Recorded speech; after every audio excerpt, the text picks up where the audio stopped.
What if the cruelest punishment a king can give a man is not exile, not the dungeon, not even the executioner's axe? What if the cruelest thing a crown can do to you is wrap a death sentence in silk, tie it with a golden ribbon, smile at you from the throne, and call it a reward in front of the entire court? What if the moment everyone is clapping and bowing and whispering, "How generous of His Majesty," is the exact moment the king has decided you will rot in a forgotten province with 5 women nobody else wanted, and you will die quietly, and history will write one line about you, and that line will be a joke?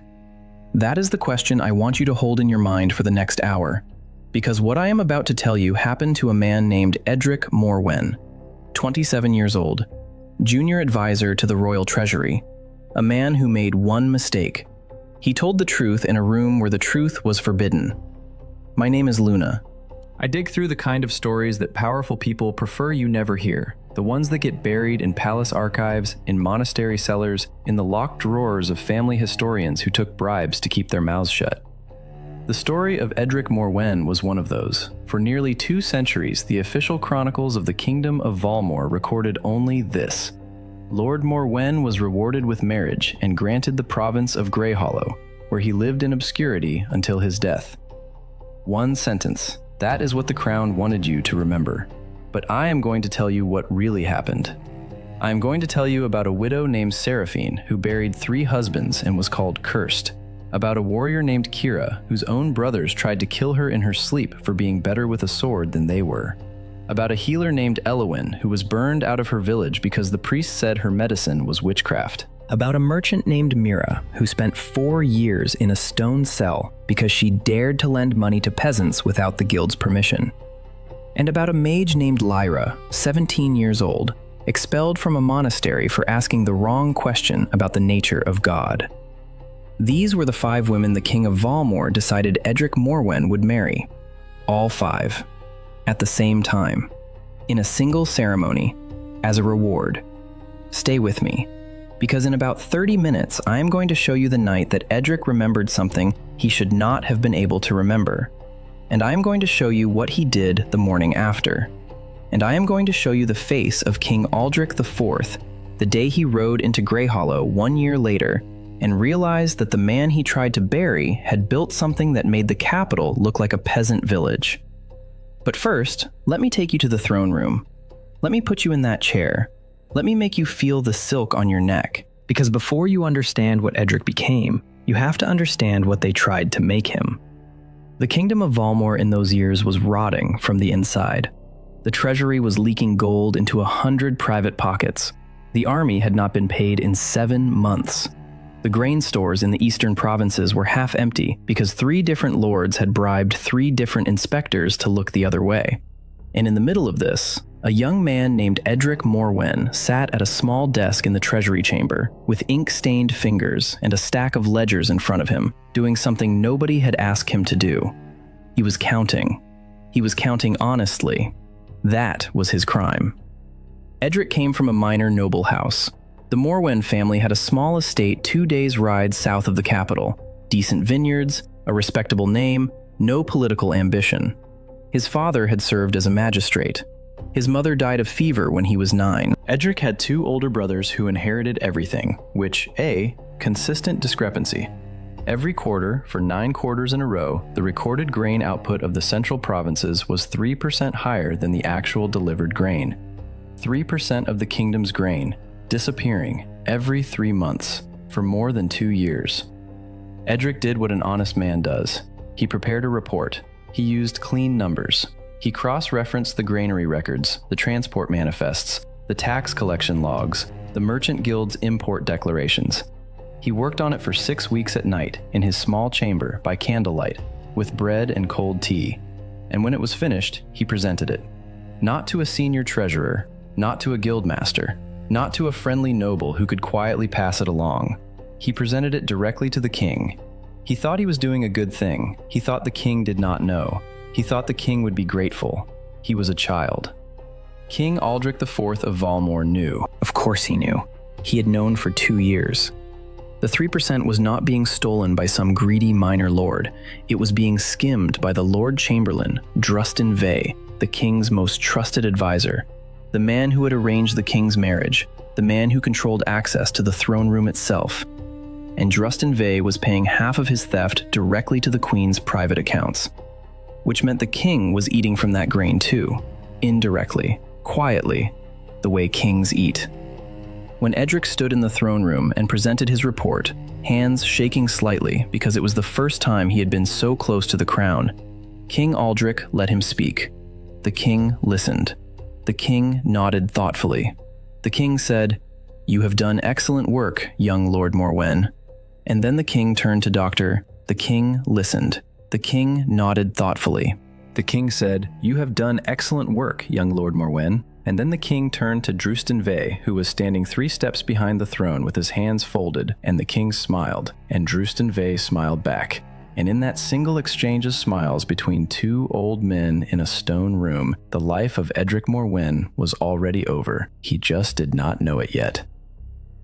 Pause for a moment. I want you to feel this. I want you to feel what it is like to walk out of a throne room thinking you have done something noble. Edric went back to his chamber. He drank a cup of wine. He slept better than he had slept in weeks. He thought, tomorrow they will arrest the thieves and the kingdom will be a little cleaner and I will have done my duty. He woke up to a knock on his door. It was a royal page, 16 years old, holding a sealed scroll. The page would not meet his eyes. Edric should have understood right then. He did not.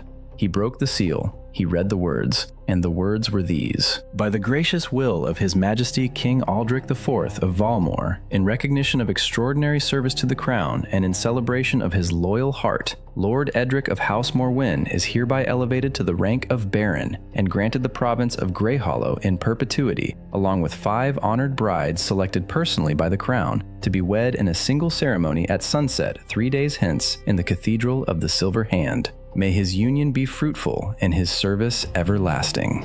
Edric read it twice, then a 3rd time. He sat down on the edge of his bed. His hands began to shake, not because of the marriage, because of one word: Greyhollow. Anyone who worked in the treasury knew what Greyhollow was. Greyhollow was the province where they sent men to disappear. It was a stretch of land in the far northeast of the kingdom, bordered by black marshes to the south, by a lifeless mountain range to the east, and by a coast so battered by storms that no merchant ship had docked there in 11 years. The soil was thin. The taxes had not been collected in a generation because there was nothing to tax. The previous baron had hanged himself in his own great hall. The one before that had been killed by his own peasants. The one before that had simply ridden out one winter morning and never come back. Greyhollow was not a reward. Greyhollow was a grave. And 5 brides?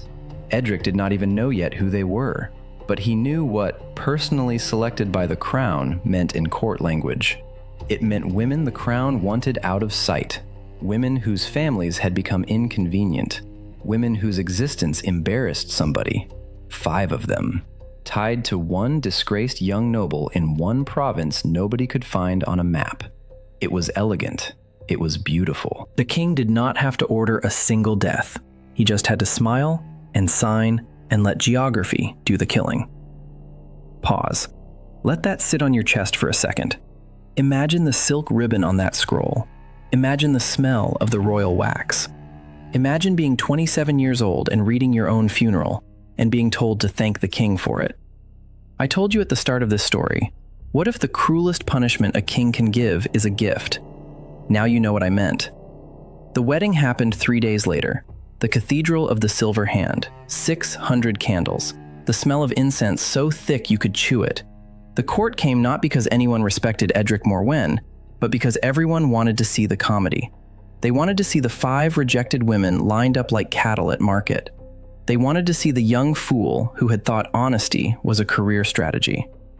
And here is where I want to introduce you to the 5 women, because the official chroniclers wrote one line about each of them, and those lines were all lies. Listen to who they really were. The first bride, Lady Seraphine Vale, 31 years old, a widow 3 times over, tall, pale skin, silver blonde hair pulled back in a tight braid. Her first husband died of a fever 6 months after their wedding. Her second died of a hunting accident 2 years later. Her third died of food poisoning at a banquet she had not even attended. The court called her the Black Bride. The priests refused to bless her hand. Her own family had locked her in a country house and refused to see her for 4 years. The truth? Seraphine Vale was one of the most educated women in the kingdom. She read 3 languages. She had personally managed the accounts of her third husband's estate and turned a near-bankrupt holding into a profitable one in 18 months. Her husbands died because 2 of them were old men with bad hearts, and one of them was poisoned by a political rival who blamed her to escape suspicion. She was not cursed. She was the most dangerous mind in the room, and nobody had noticed. The second bride. Kira Stormblade.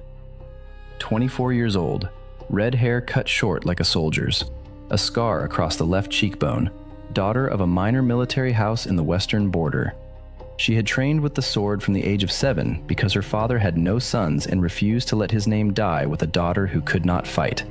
By the age of 19, she had won 3 regional tournaments. Then her father died.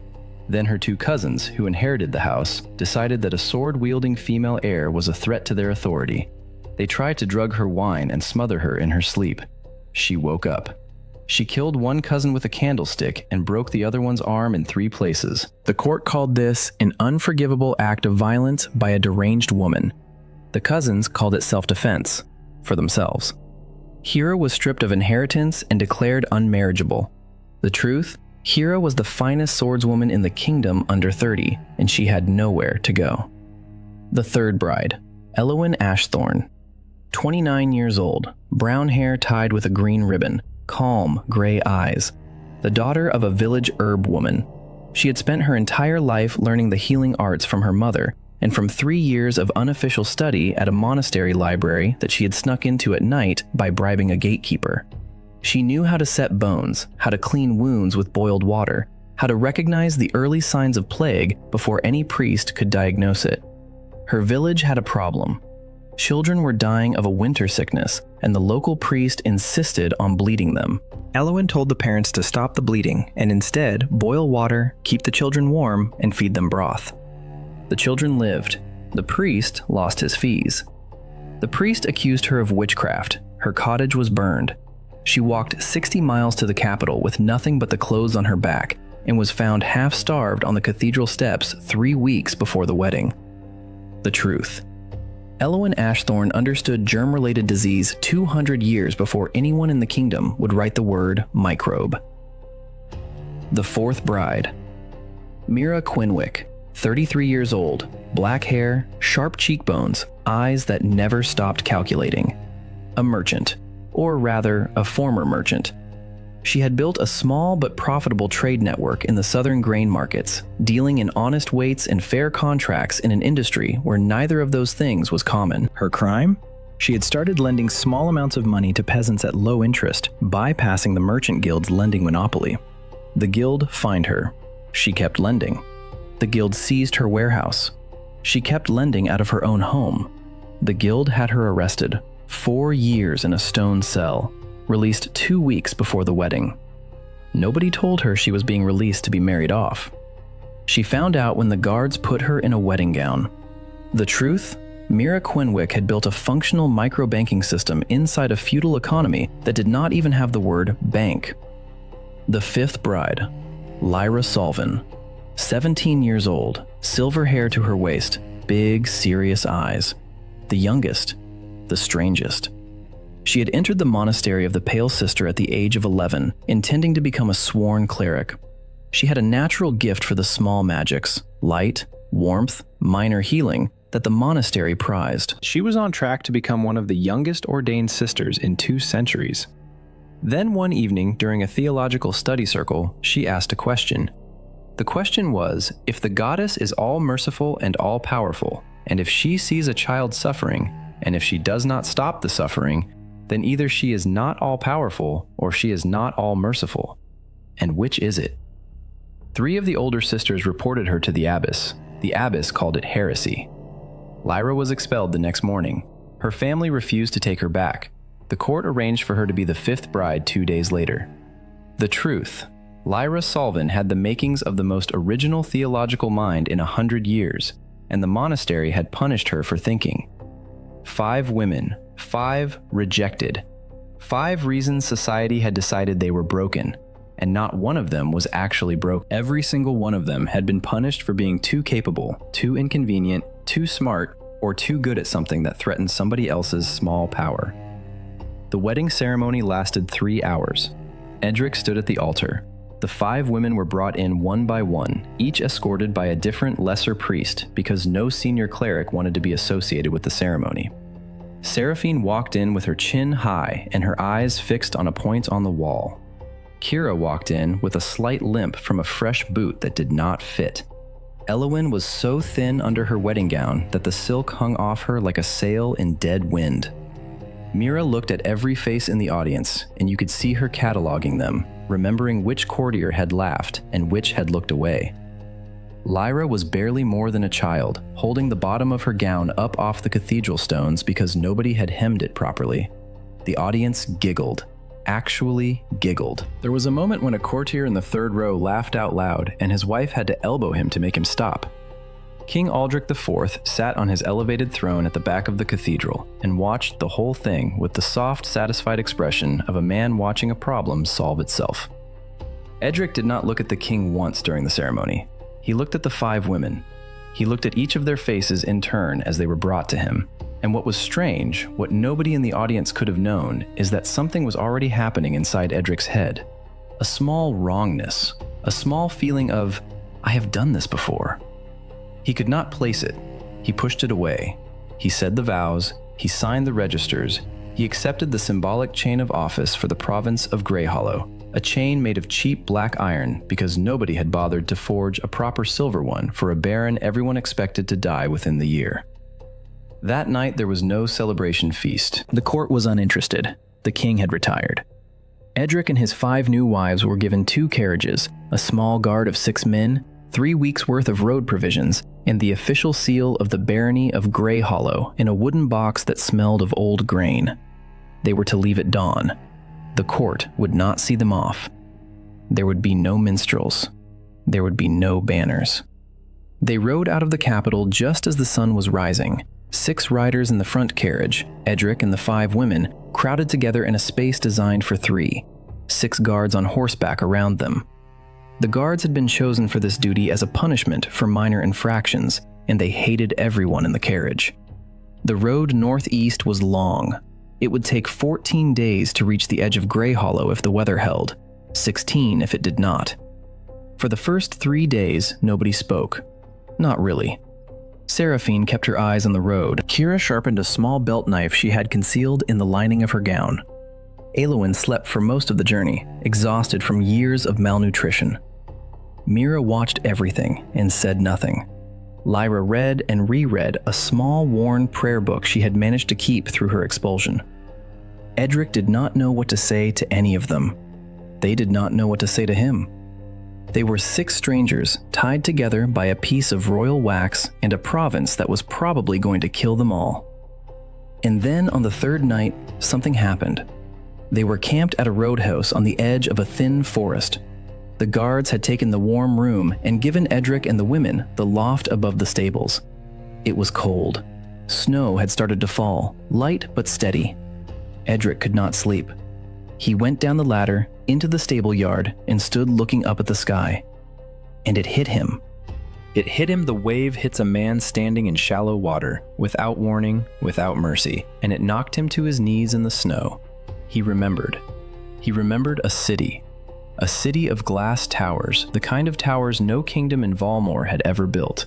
He remembered the smell of hot asphalt in summer. He remembered an office on the 43rd floor of a building called the Daewoo Tower. He remembered a name, Park Jun-ho, and he understood, with a horror that was almost physical, that this name had been his name, once, somewhere else, in some other version of time. He remembered being 38 years old. He remembered being a senior strategy consultant at a corporate restructuring firm. He remembered specializing in something called distressed asset turnaround, the art of taking companies that were dying and rebuilding them, sometimes in 18 months, into things that worked. He remembered 11 years of doing this. He remembered the 70-hour weeks. He remembered the divorce. He remembered the small daughter he saw on weekends.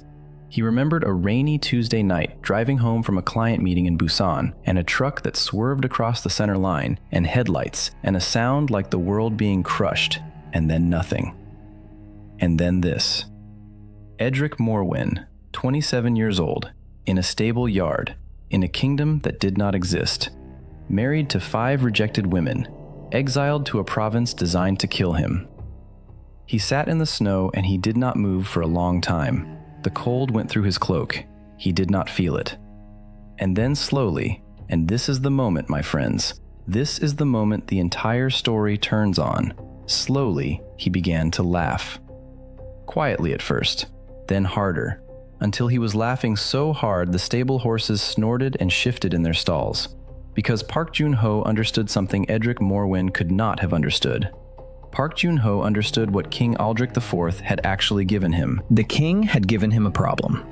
The king had given him 5 highly capable people who had been miscategorized by their society. The king had given him a piece of real estate that was officially worthless. The king had given him a barony with no oversight, no competing nobles, no royal inspectors, no guild interference. The king had given him 14 days of travel time to think. The king had given him a fresh start in a system that had no idea what a fresh start could become if you knew what to do with one. The king had handed Park Jun-ho, senior strategy consultant, 11 years of distressed asset turnaround, 3 corporate empires rebuilt from the rubble, a distressed asset and a team, and total operational autonomy. And the king had called it a punishment. Edric stood up in the snow. He brushed off his cloak. He went for the window. Elowyn was holding Lyra behind her like a child. Edric looked at the 5 of them. And he said the first thing he had said to all of them at once since the wedding. He said, "I owe you an apology. And then I owe you a proposition. Sit down, please. I am not crazy. I am the opposite of crazy for the first time in this life. And in the next 14 days, I'm going to explain to each of you exactly what we are going to build together. And by this time next year, the king who threw us away is going to ride into our province and not recognize it. I promise you that. On my name. On both of my names." He paused. He looked at each of them in turn. He said, "I know what you each can do. I know what every one of you was punished for being good at. I have been watching you for 3 days. Seraphine, you have been counting the road expenses of this carriage in your head. I saw you. Kira, you have rebalanced your blade twice and you sleep with one eye open. Elowyn, you boiled the water at every roadhouse before any of us drank it, even when the guards laughed at you. Mira, you have memorized the face of every merchant we have passed, and you know what each of them is carrying. Lyra, you have asked the kind of questions in your prayer book that monasteries burn people for. I am not going to burn you for any of it. I am going to need every single piece of it. Greyhollow is not our grave. Greyhollow is our laboratory, and I am going to make every one of you the most powerful version of the thing they punished you for being." Silence in the loft, the snow falling outside. Seraphine spoke first. Her voice was quiet and careful. She said, "And what are you that you can promise us this?" Edric looked at her, and he said, "I am a man who has died once already, and on the other side of dying I learned something that no court in this kingdom knows. I am going to teach it to you. All of you, starting tomorrow morning at the carriage." Lyra, the 17-year-old, the one everyone underestimated, looked at him with her serious big eyes, and she said, "What did you learn?" Edric smiled, for the first time since the throne room, a real smile. He said, "I learned that the people a kingdom throws away are usually the ones it could not afford to lose, and I learned how to build an empire out of them. And that, my friends, is where the real story begins. That is the moment Edric Morwen stopped being a punishment and started being a project. That is the moment the 5 rejected women stopped being a joke and started being a cabinet. That is the moment the province of Greyhollow stopped being a grave and started being a foundation. What happened over the next 14 days on the road, the conversations at every roadhouse, the small experiments with the carriage budget, the way Edric began to teach each woman the role he was going to give her, the slow thaw of suspicion into something closer to alliance, I will tell you in the next part of this story. Because what comes next is the year that turned everything. The year that built a treasury out of nothing. The year that turned a starving province into a trade hub. The year that ended with a Baron Hesker riding in with 300 mercenaries to burn it all down. And the night that came after that, which I do not even want to describe to you yet, because it deserves its own telling. But before we end this episode, I want to do one thing.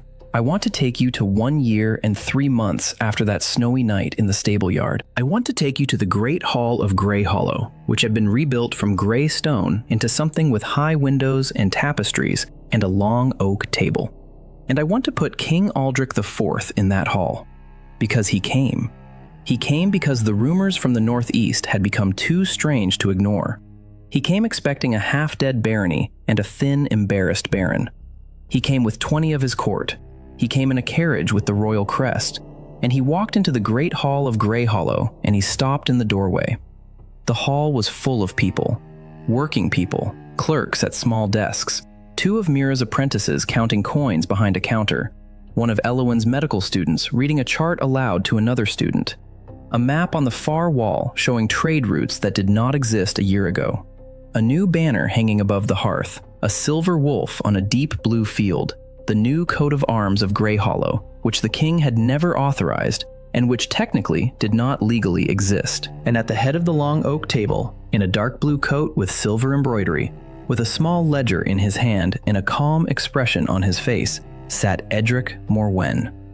Around him sat 5 women, Seraphine in burgundy with a sheaf of parchment, Kira in light armor with a sword on her belt, Elowin in a clean white healer's coat with a folder of medical records, Mira in the dark green coat of a merchant prince with a balance scale on the table in front of her, Lyra, 17 years old, now turning 18, in the deep blue robe of an academy master, with a book actually floating, at her elbow.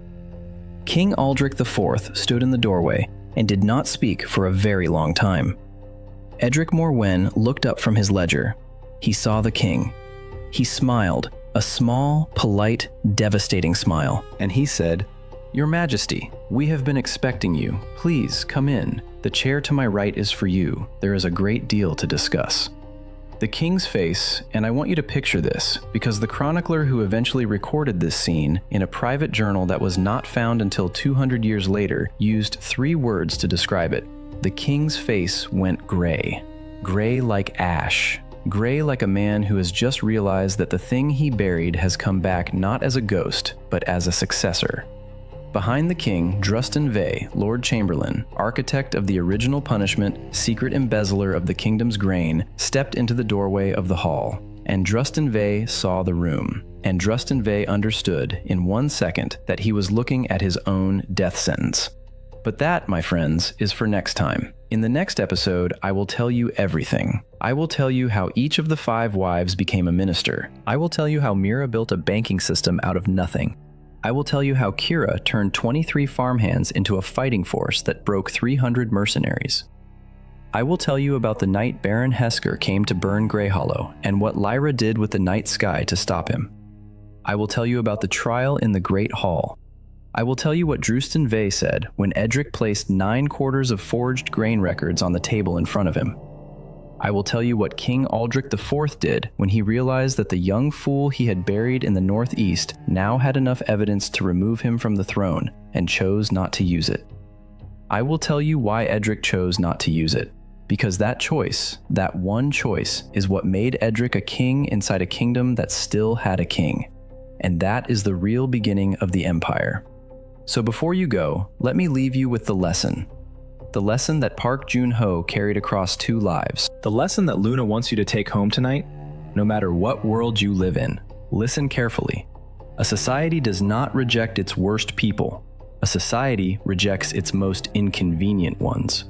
The people it casts out are almost never the weakest. They are the ones who do not fit the shape the system wants them to fit. The widow who is too smart, the warrior who is the wrong gender, the healer who is ahead of the medicine of her time, the merchant who lends to the poor, the young woman who asks the question that the elders cannot answer, the honest accountant who counts honestly when he is supposed to count quietly. These are the people every system throws away, and these are the people every empire is built on. The moment one person walks in and says, "I see you. I know what you can do. Come work with me. We will build something." If you are watching this and you have ever been told you are too smart for your position, too dangerous for your family, too inconvenient for your workplace, too curious for your faith, too honest for your industry, remember Greyhollow. Remember the stable yard. Remember the snow. Remember that the difference between a grave and a foundation is one person who looks at the same 5 rejected pieces and sees a cabinet instead of a joke. Be that person. For yourself first, and then for the others. That is the lesson. My name is Luna. I dug this story out of 3 Korean web novels, a thesis from Seoul University, a chapter from Mark Bloch, and a private journal from the 1830s that surfaced in a Bavarian archive. The names have been adapted. The pattern is real. The pattern has happened in our world many times. The pattern is happening somewhere right now. If this story moved you, if it lit something, like this video, subscribe to the channel, and drop one word in the comments. Just one. The word is the name of someone in your life right now who is being treated like Edric Morwen was treated. Someone you know is being thrown away. You do not need to do anything about them tonight. Just see them. Naming them is the first move. In the next episode, the Queen Mother's poison. She smiled at his coronation. She raised her glass. She toasted to his health, and she had already given the order 3 days earlier. You will not want to miss it. Until then, stay sharp, stay inconvene.